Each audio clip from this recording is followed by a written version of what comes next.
as it's in-house. It's Muslims because Jummah is for Ramadan, pardon me, is for believers, and we're Muslims, so it's not for the whole world, but it's for the whole world of Muslims and anyone looking outside for a scholarly view. What is the scholarly view that we want to leave behind after we gone, for our grandchildren, great-grandchildren, and for generations to come?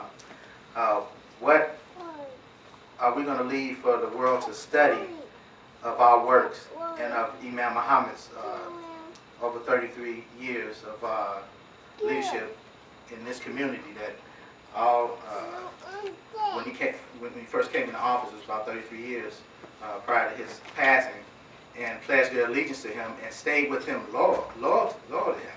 So I was just a little baby under my mother's skirt side when a lot of imams under his leadership were serious students and studying and learning and following his leadership and applying it in a real situation with communities that were much like the communities that he was raised in under his father, but now under his leadership.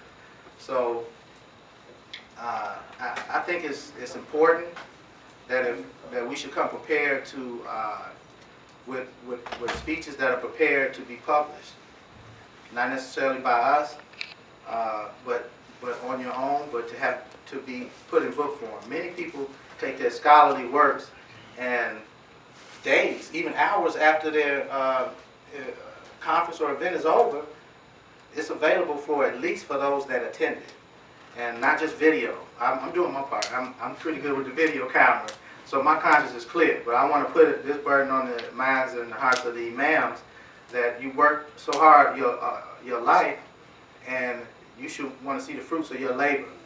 And the best way to do that is to think of yourself as a scholar and to think of your work as being important, and to put your best minds together. If you don't have someone that's good with a pen, you find somebody that's good with a pen. You get a tape recorder, and then you put your words down on paper and try to keep them, and then you can improve it, later if it needs to be improved.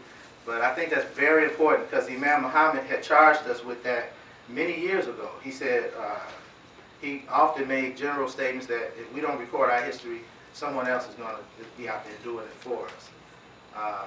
But not just that, we should record the works that we credit for improving our lives and improving the conditions of our lives and many countless human beings throughout the world that have come out of our community. So this is one. I don't know who if we can pass these around. If anybody doesn't have these Ramadan session cards, which gives you the information about who's going to be speaking, and I believe there's maybe some registration information if you'd like to attend. It's going to be held in near downtown Detroit. Is that downtown? Yes, downtown. In downtown Detroit.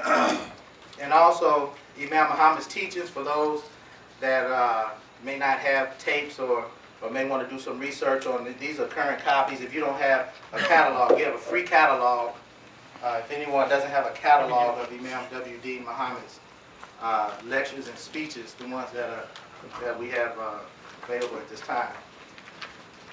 And here's also a flyer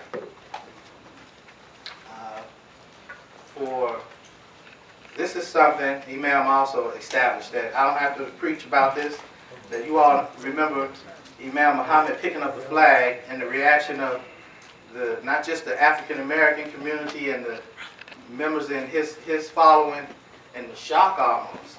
How he stood up in headquarters, he grabbed the American flag up out of the post, and he said, if y'all don't want to carry it, I guess he had been teaching on it.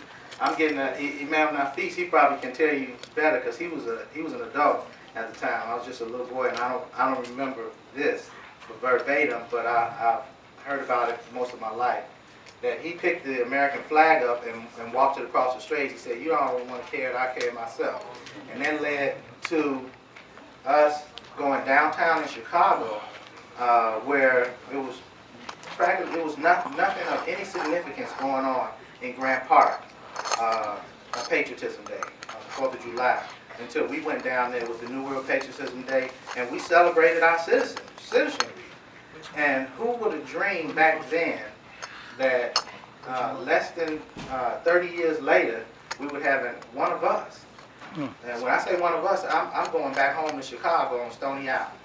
One African American, African descent, identifies with the African American people, a black man who most of the black church said this would never happen. There's not going to be no black, and especially Nation of Islam members, not only said there wasn't going to be no black president, they also said that there's no place for us in America, in the government. So Imam Muhammad was blessed with a vision that was far ahead of his time, and many of us agree that he planted the seeds to help move us to where we are now. So we need to recognize that and to recognize Allah's hand in our work, so that in the works that we do, and His blessing and His mercy on us, so that we can continue to make progress.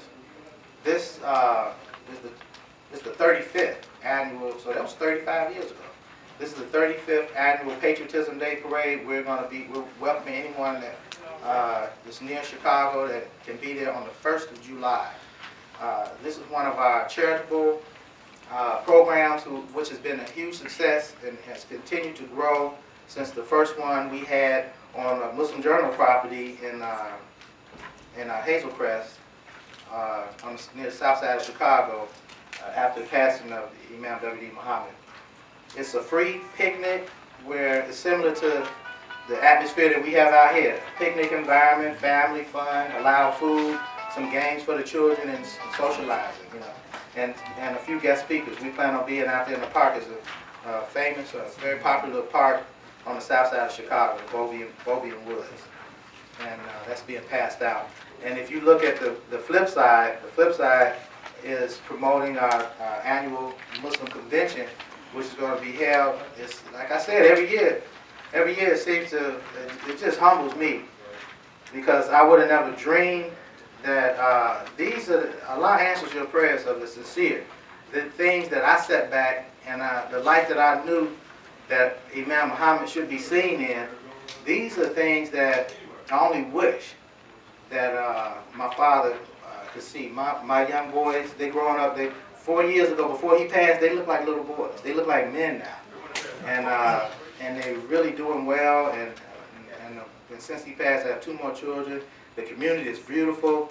The mosque here is polished. We're doing great things. We're getting the attention of the world. The international organizations, Religion of Peace, which my father was a founding member, used to be called the